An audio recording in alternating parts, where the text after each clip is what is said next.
prayer of blessing is not a transaction. It's grace spoken over someone in their mess. Even in the midst of their mess, whether they created it or not, God speaks forth blessings. This is grace. Grace is not deserved. This is what we call undeserved grace. There's nothing that he did to receive it. It's simply a gift from God. So like Jacob, we may not recognize the holy ground on which we are standing until God speaks. This is a part of the process of understanding holy ground. I'll never forget when I was in Russia and I went to a monastery that had survived communism, and this was after the fall of it, that this place was just amazing in that as soon as you step foot on the property, peace came over you. And I've had that every now and then. They call these thin spaces that where there's been so much worship and prayer that it's just holy. And as soon as you enter into it, you can feel it, you can sense it, you can enter into the intimacy with God. Sometimes amazing healings happen,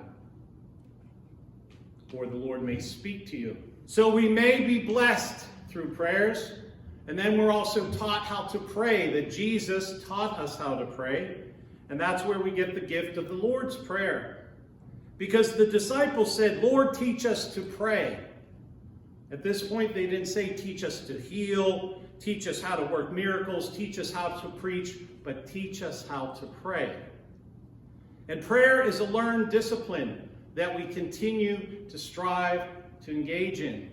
This ongoing conversation with God, like we talked about last week, is actively listening and talking to God. That it's both good communication between two people, or between God and yourself, or even a communal conversation, is that we try to spend time listening, actively listening. And within counseling, as a counselor, we are trained to actively listen. So if someone says something, we may say, did I hear this right? This is what you said? We're trying to clarify. We can do the same thing with God. In my spirit, Lord, I heard you say, let it go. How do I let it go? Is that what you said? How? What does that mean to let go? Let go and let God. And this is the ongoing relationship that the longer you know someone, over time, you know them sometimes better than they know themselves in different ways, and vice versa. The intimacy, the deep knowing,